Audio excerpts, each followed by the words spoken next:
Well, hello, folks out there in internet land, and thank you for tuning that dial to the Eek channel. My name is James, and I am joined by my co-host, Danny. This is a SpoilerVision episode, which means that we are going to watch a scary movie, and then we come back to you with our immediate hot takes and review to determine if the film gets the original Eek seal of quality. This week on SpoilerVision, we watched Popcorn. Popcorn is a 1991 American horror film directed by Mark Harrier. Maybe Harrier. I'm not sure. Harrier.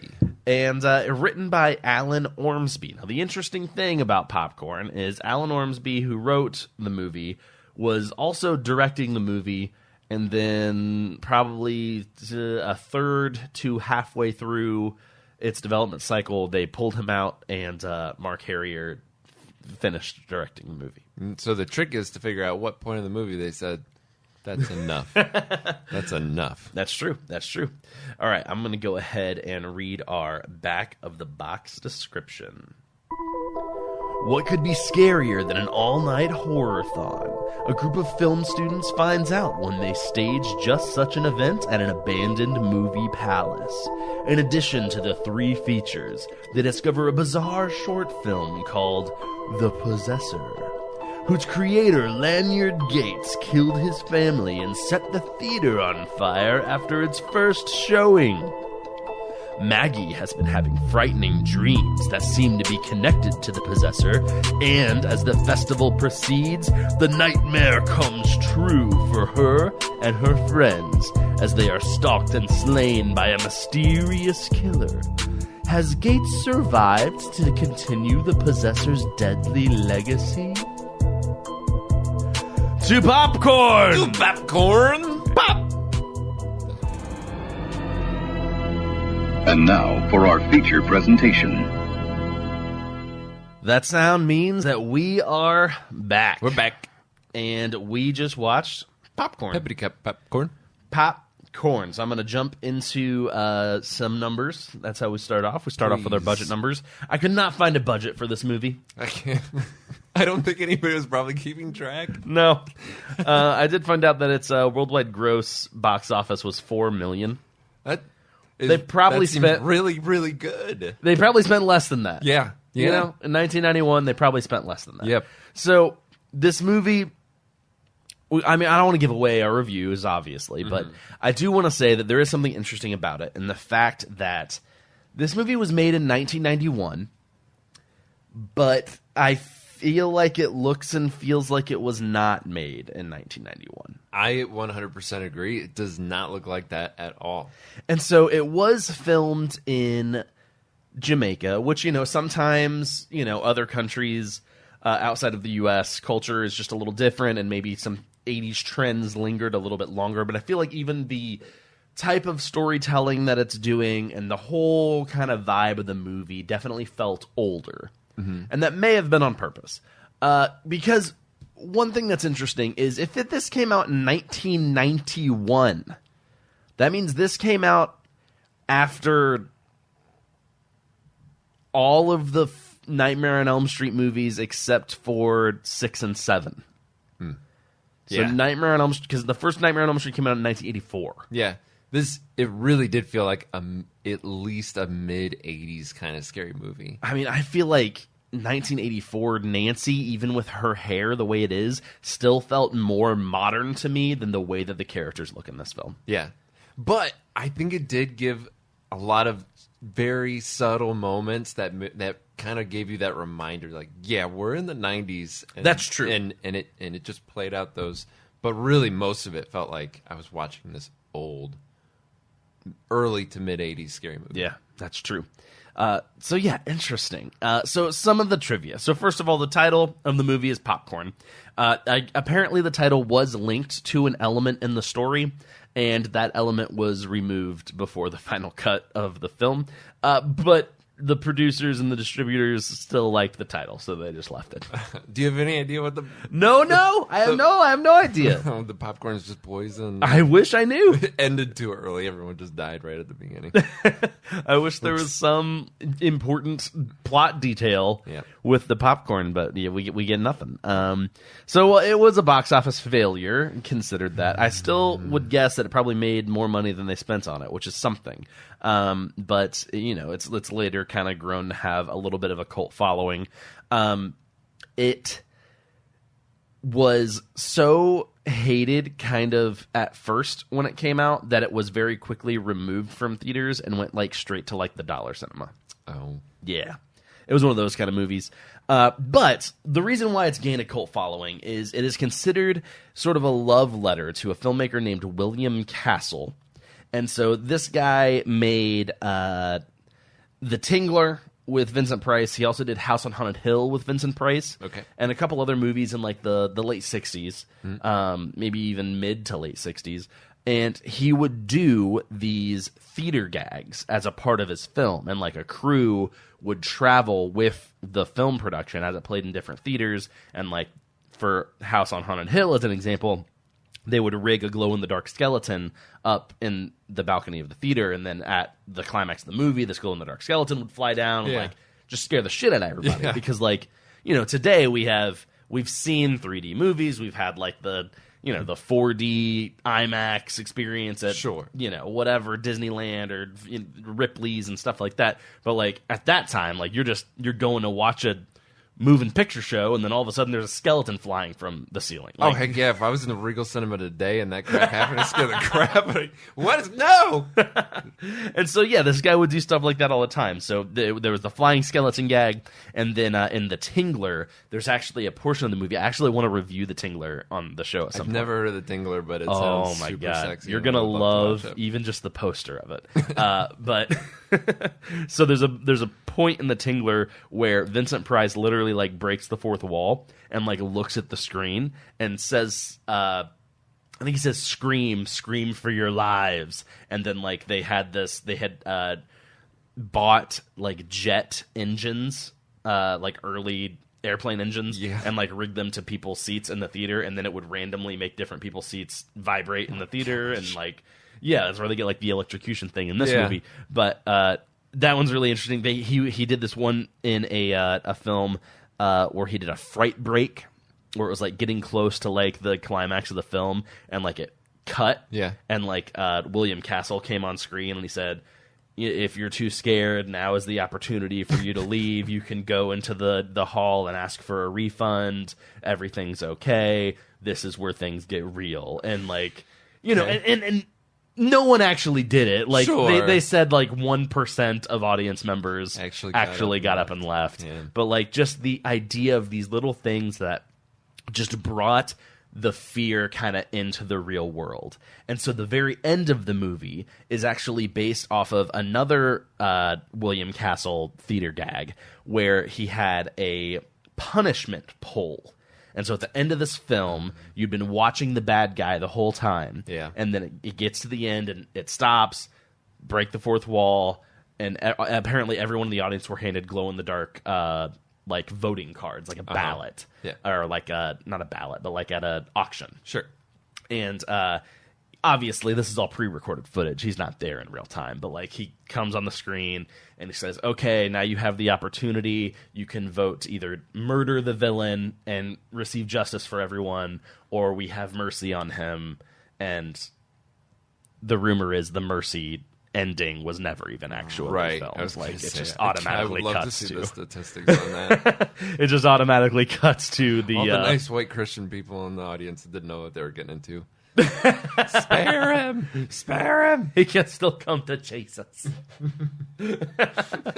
Ironically, those are the same people who believe in the death penalty. But moving on.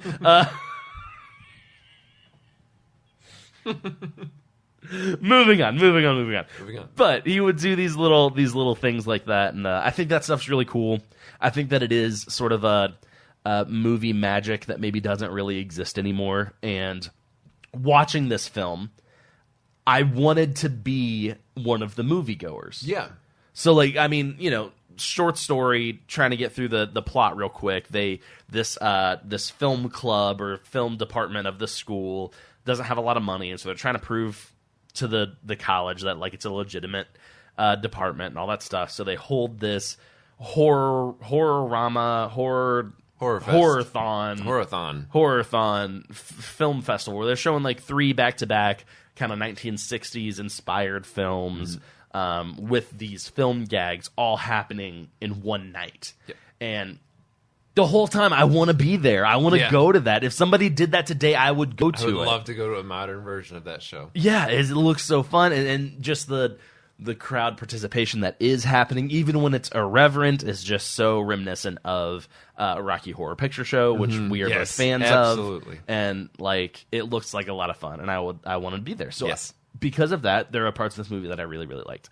It also starts to flirt with the ideas of metafiction, which we see come a lot later in the 90s with, obviously, Scream, also John Carpenter's In the Mouth of Madness, also, I Know What You Did Last Summer, where the characters start to, like, realize that they're in the plot of a horror movie. This doesn't quite go that far where the characters don't know, right? But just, like, the horror movie playing out and then us seeing the horror playing out, it's starting to flirt with that idea. Yeah. When I watched this film and I saw the moments of the phone calls, the message left on the little hand recorder thing, all those things very much like Scream to me. Oh, yeah, definitely, especially those phone calls for sure. Yeah, I can't... I've said this, too, about Black Christmas. I don't know if you ever got around to watching that one. It's like a 70s... I remember slasher. the previews. I don't think I've seen it, but I know what you're talking about. Yeah, so I've said it before that the phone calls in that movie are very inspiring of Scream, but I think the phone calls in this movie are too. I think that it's a trend that's held throughout. There's no way, I don't believe, that this movie did not influence Scream at all. I definitely feel like the pieces are there. Oh, yeah. The teenagers all being together, you kind of trying to guess which... Is one of the teenagers the killer, or is it someone from the outside? Like, that whole game, even his big exposition at the end felt very similar to Billy and Stu at the end of Scream. Like, just very, very... I definitely can see where inspiration comes from. Now, that being said, I don't think inspiration is a bad thing.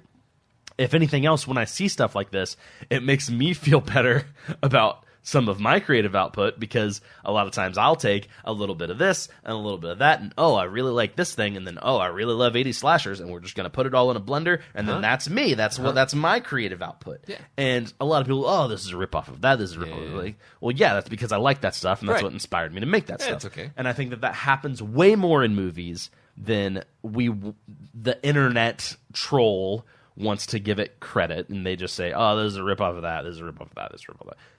That's how you make stuff. Right. There's nothing original anymore. No. And you take all that good stuff, and if you find a good way to put it together, it can make something beautiful. Absolutely. The writer of Scream probably took some of this and put it in his blender, and that's how he came up with Scream. Yeah. He did the same thing, and it was a huge hit. Yeah. And then he did the same thing with I Know What You Did Last Summer, and it was much less of a hit. So, things happen. Yeah.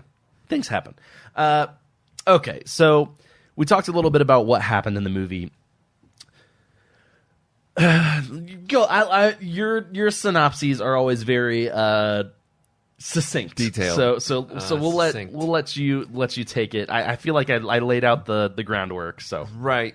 So once upon a time in Jamaica, there was a bunch of white kids. They went to movies set in L.A. but filmed in Jamaica, and it's very obvious that they're not filming in L.A. Yep, bunch of kids from California school, and they're in the film department. They decide they do the horror fest. Yep. They clean it all up. They clean up this big Dreamland theater. Yeah, old historic movie palace. Yep, get all their props and crap ready. They somehow draw 1,000 people who all knew to dress up in costumes to come to this thing because they knew it was going to be this big old hootenanny. Yeah. Put on 3 amazing movies, and while they play out...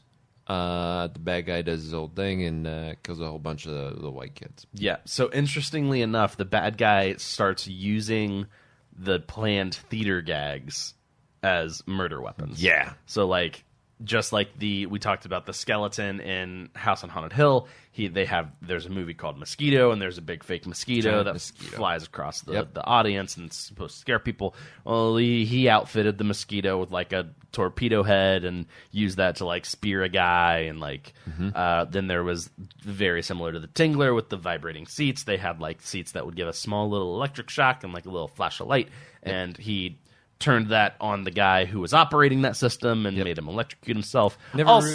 He hooked up what looked like jumper cables to XLR mic cables, just like this, to electrocute a guy. And I'm here to tell you, I'm here to tell you right now, that's not how that works. So, if any of you were wondering, there's nothing dangerous about this. I mean, maybe if you spill water on everything, things could get a little scary. But I'm not gonna electrocute anybody with my mic cords. So No. And yeah, so that's kind of a fun gimmick. Yeah, I liked it. Did he ever use the odor one? I can't. I don't think the odor. He didn't end up using the odor one. Yeah. Okay. No. All right. Just wondering. Yeah. It just the trifecta. I think maybe the joke on that one is that he said that the smell was the smell because it's called body odor. Yes. But they drop it in there, and she's like, "Ew, gross, body odor." And he's like, "No, not like BO, like the smell of a dead body." And I think maybe the joke there is that at this point there's like 4 or 5 dead bodies all around, and now the whole place just smells like dead bodies anyway. Yep. So I think maybe that was sort of like the underlying joke. That's good. Or maybe not. Maybe I read way too much into that. That's beautiful. It was That's just poetic. It was just a statement. And I read too much in it. Okay. So we talked a little bit about it. How does this movie look and sound? I love the sound of the movie because of all the beautiful music that they put into the movie. There is some really good music. Yeah. I need to find this music. And I think there's like 3 pretty like limited spots where they put in this just killer reggae music. And I'm assuming it's from that band. Like, my guess is those guys probably were they're probably like an indie reggae band in the city when they were filming, and were like, hey, if you let us use your music, you can be in the movie. And so like this reggae band is randomly featured throughout the movie. Yeah, and it was so good. And the in-betweens were fine. I liked the look of the movie. I didn't mind that it had kind of an older look to it. Sure. I think the goofy little props were what you would kind of expect to see, and if a show like that could really be brought to its ultimate fruition, right, that's what it would look like. Right. Well, that's the thing. Like the mosquito, like even the movie gags, though they were all the original gags from when those films came out. Yeah. So it's like they were the 60s version, and we're just redoing it today in 91. Right. Which, for whatever reason, looks like 84, but yeah. Is the movie scary? I do not think the movie is very scary. Yeah. I do not think the movie is very scary, but it is not to say that I did not enjoy the movie, which I'll come back to. Yeah. I think there were moments that were like, oh, that's kind of creepy, but then they put it in your face so much that it was like, I can't look at this guy's face anymore. Not because it frightens me, but because every time he talks, his chin is just moving a little bit, and nothing else is moving. I'm supposed to believe he puts on a mask, and it works better. There's something about so the main villain ends up being horribly burnt and disfigured, not unlike, say, a Freddy Krueger. Yep. But he's had multiple skin grafts done, and so like the gimmick of the there's so many gimmicks. A lot of gimmicks.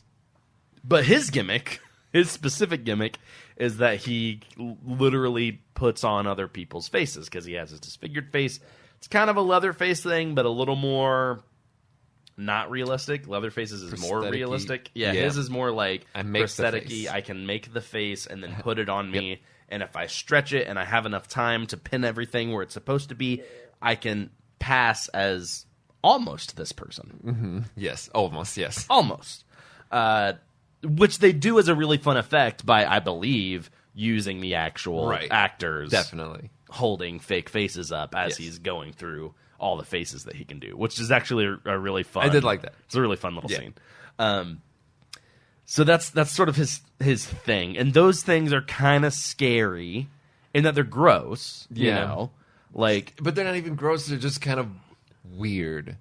Like Leatherface cuts your face off and then he wears it. This guy kills you, carefully makes a mold of your head and face, and then paints it, and then he wears it. Yeah. Because I'm not going to put real skin on my face. Gross. Ooh. Because you can't make it look that realistic. That's why he's so good. He's such a good prosthetic maker. That's it. Okay. Movie's scariest moment.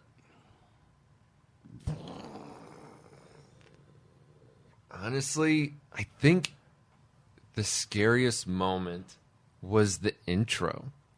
Because it gave me this sense of, like, I don't know what to expect. That's good. There's this weird thing happening. There's this scene playing out, and a guy has a giant dagger, and he looks super creepy, and there's blood, and I'm like, oh, this is going to be a very supernatural movie. We even saw the faces. Yeah. We saw like the faces laid out to dry in the opener. Yes, and then the phone calls start, and I was like, oh, that's a ghost calling you. Like, this is really supernatural. There's all kind of spooky stuff going on.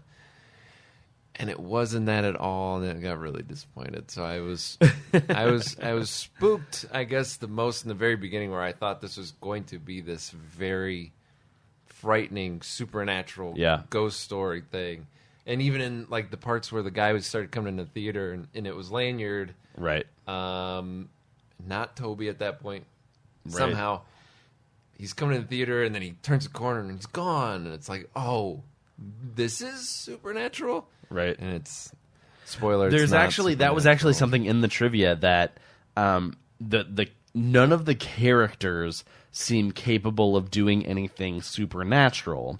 There's never like a Freddy moment where like he can control things around him, or like he's psychic, or he's a ghost, or anything like that. But that means that nothing can explain why whenever the mom / the aunt goes to the theater and all of the letters start flying off at her. The letters off the marquee start flying off at her, and then they're replaced miraculously by Possessor, which is the evil movie. There's no explanation for how that even happened. I didn't even think about that. That whole scene, she shoots at him, and then his arms pop out, and then it was like, it was like, this is a ghost thing. This is a ghost thing. And it's not a ghost thing. Which makes you wonder, maybe all of that was shot pre-director. Yeah, before switching out directors. Yep. And they were like, it looks pretty cool. We might as well leave it, right? Yeah. Maybe. I don't know. So the scariest moment for me is there is this movie within the movie. There's 4 movies within the movie. But one of them is a movie titled The Possessor. And that's kind of the key plot point of this movie, is that this very Charles Manson-y type guy led this cult where they would drop a bunch of acid and then make these weird-ass movies. Right.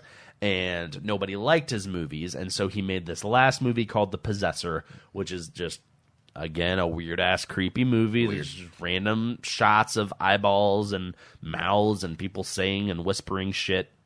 But then the final scene of the film, he didn't actually film. He did it as one of these theater gags where the screen shut off, and then he killed his wife, killed his daughter, and then set the whole theater on fire. That's the story. That's the story that we have. Right. That film is scary. When they find this film in the box of all the different theater gags, they're like, oh, there's a movie in here. What the fuck? And like, oh, we got to put it on because we're the film department and we watch all the crazy film club films. Yeah. And so they go to watch it in the theater, and it's scary as shit. Yes. Like, it's just fucking weird. And like I said, just like close-ups of mouths with, I am the possessor. Like, it's just weird ASMR shit. Like, the whole thing's it's scary. But they diffuse it so hard with those kids doing exactly what we would do if we were watching. Absolutely. Absolutely. Is stupid. But I will say they flip that around, and whenever they play that again at the end, and like the whole theater is doing the Rocky Horror thing, and then they're mad because they switched it to the weird ass Possessor film instead of watching The Stench, which had actual smell. What was it presented? Aroma-rama. Presented an aroma-rama with sound or smell effects that they pumped through the theater. When they cut off the Stench and they put back on Possessor for our final act, all the kids start freaking out, and they're throwing popcorn at the projector, and they're like screaming and shit. in that moment is when I was like, if I was in this scenario and this weird-ass movie came on, even in a theater full of people who are like, fuck, what the hell, put the stench back on, I would be scared shitless. That would be pretty weird. I would be terrified. That would be pretty spooky. If we were at the fucking conservatory for Rocky Horror Picture Show, and then in the middle of the film it cuts out and Stops the whole something thing. fucking weird like that came on, Yep. I would be terrified. An actual Frankfurter starts running around with a knife trying to stab people. Oh! Wait. Yep. An actual hot dog Yes. person in a hot dog costume Oh my god. running around trying to stab people with a knife. Sequel. So yeah, I think that the Possessor film is scary, and that's my scariest moment. Let's go to best kill. Best kill is Bud. Who's Bud? Bud is the guy in the wheelchair. Okay. Bud is the guy in the wheelchair. Who I don't remember any of their names. I caught it right at the end of the credits. Oh, he had a name. It was just very ridiculous. So silly. And the way they set it all up, and it wasn't a good or realistic kill, but it was, I don't know if creative's the right word. They you got have this the jumper anticipation, cables out. though, this anticipation building. Like, And it was like, okay, I can kind of believe this more because it's not just like a soundboard. It's the system they use to do the little shocks on the Right, seats. right. Okay, there must be a little bit more electricity run through that. Can't still do it with a quarter-inch cable. you're or not you're not running that power through XLR. I tell No, you you're that. not. So a little ridiculous, but fun. And they built it up for a long time, maybe a little too long. Too long. in the reaching for the cord part. Where Yeah. it's just like, okay, But that's what makes it he's great. not gonna make it. I'll Yeah. just move on. So that's my kill of the week. All right, my best kill. I'm only going to do it as an honorable mention because Cody said if nobody brings this up, then there's something wrong. We get a guy killed on the toilet, basically. I forget the character's name. At some Leon. point, Leon. Yeah, I got it right at the You end got as it. well. Leon is our Leon. character who, at some point, dresses up as kind of a mad scientist type character who just looks like Rick Sanchez from Rick and Morty. Yep. And he's just wearing a straitjacket. Yep. And he goes to the bathroom. Our villain, Toby, with his stretched out face, is also in the bathroom. He's already made a copy of Leon's face, and he's dressed in Leon's costume. And so you have this real fucking weird us moment where, like, you're sitting there taking a leak, and then someone comes up next to you to take a leak, and you look over, and it's yourself. It's weird if you look over at all, but when it's yourself, it's super When weird. out of the corner of your eye, you're like, oh, this guy looks like he's wearing the same costume as me. Then you look over, you're like, that guy looks like he has my face. And then that guy turns to you and starts pissing on your leg. Pissing on you. God. The whole sequence is so creepy He really and put weird. up with it for so long. He's just shocked. I think he's just so shocked. It's like, what's happening? Hey.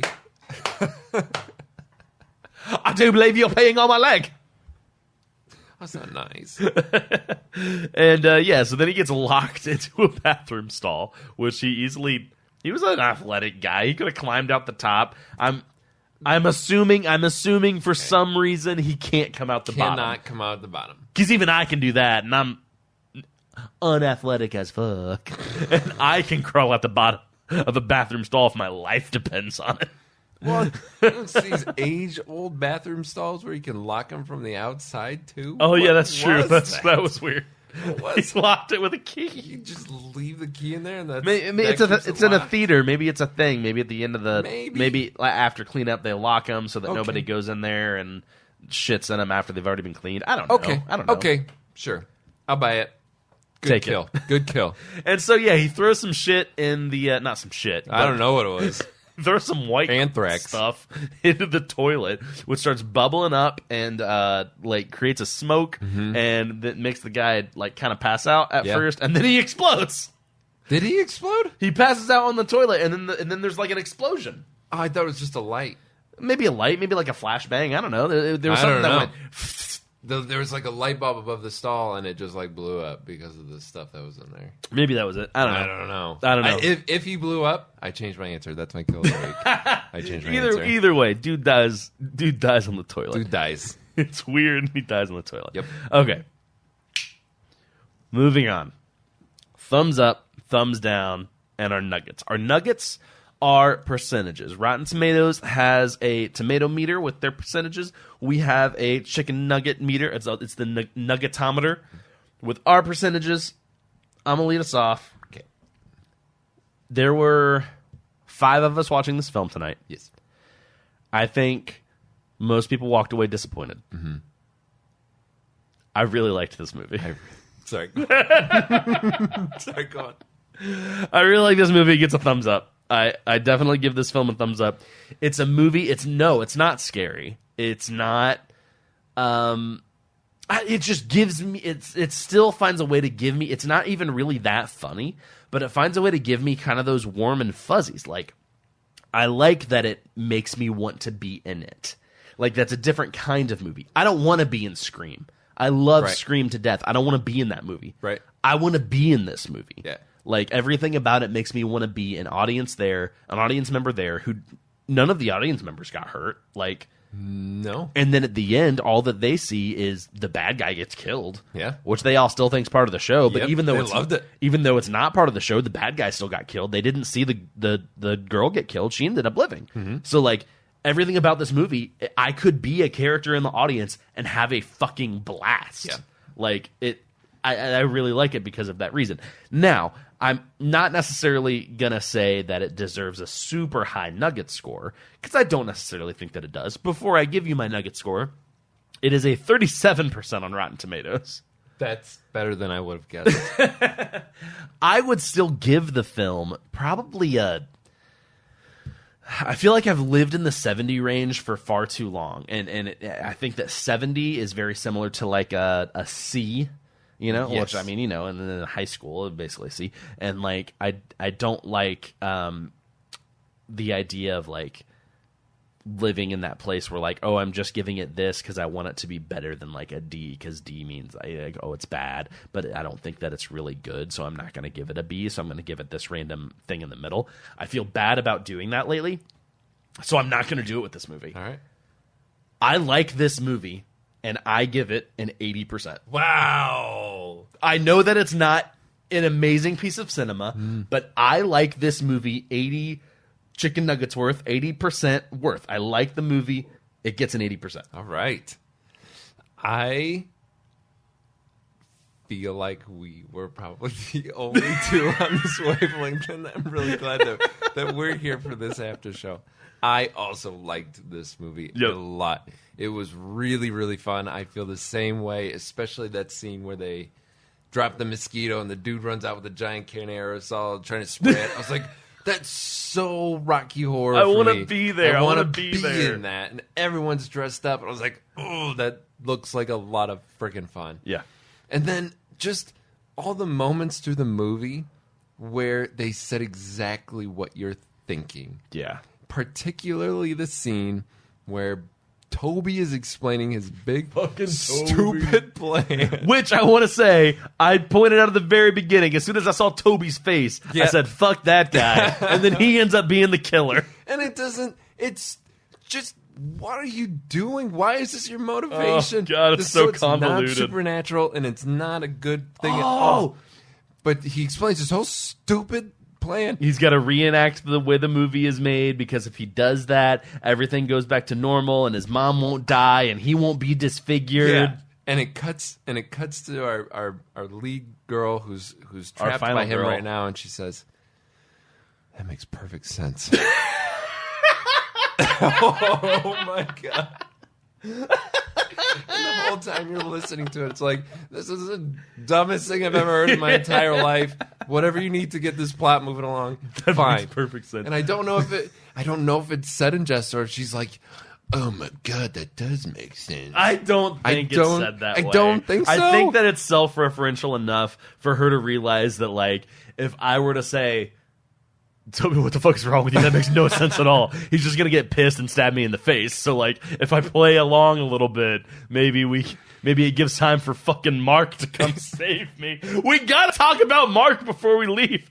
Mark is our final girl's love interest. Yeah. I say our final girl. She's really just our main leading lady, because there's three final girls. There were at least 3 at the end. Technically, in our actual little trio, or not trio, our collection of teenagers, college students. I guess they might not be teenagers, but Mark is Sarah's love interest. Yeah. Sarah/Maggie. Find out her name's actually Sarah, but she goes by Maggie. Maggie's love interest is Mark, and this guy fucking sucks. He tried so hard. He sucks so bad. He did sucks a lot. But I don't know, like, it makes me wonder, though, is this film, when they made it, did they make it as a modern, non-musical Rocky Horror? Because in a lot of ways, he kind of reminds you of Brad. He's kind of a Brad. He's kind of a Brad. He's a dumbass. Yeah. He has no idea what's going on. Player kind of Brad, but Right. then it doesn't really play out that way. But then he gets punched out in the face. Yeah. And then he goes to save her at the end, and he fucking uses his belt as a zip line to zip line down. After falling down 2 sets of stairs. He fell down 2 sets of stairs earlier, got hit in the face with a door. Just so much dumb slapstick stuff.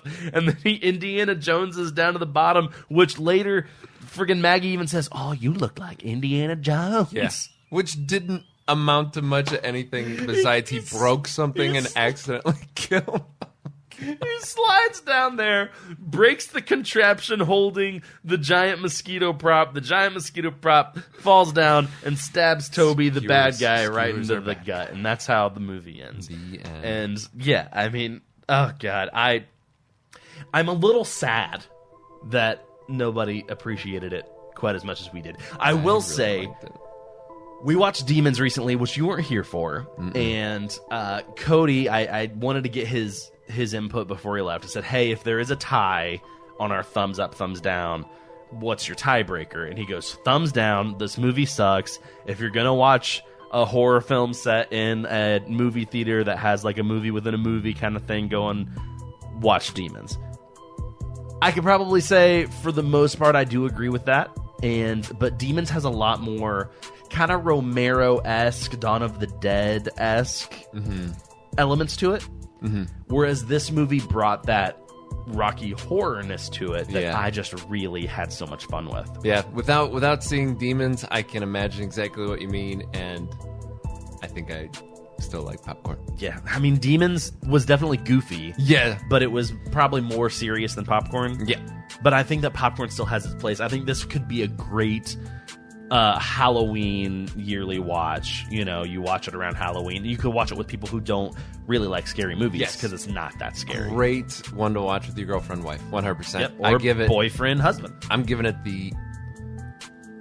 I'll give it 80 nuggets. I'll give it 80 nuggets. Let's go. I really liked it. Let's go. Everyone's going to hate us whenever they listen to this episode tomorrow. It was great.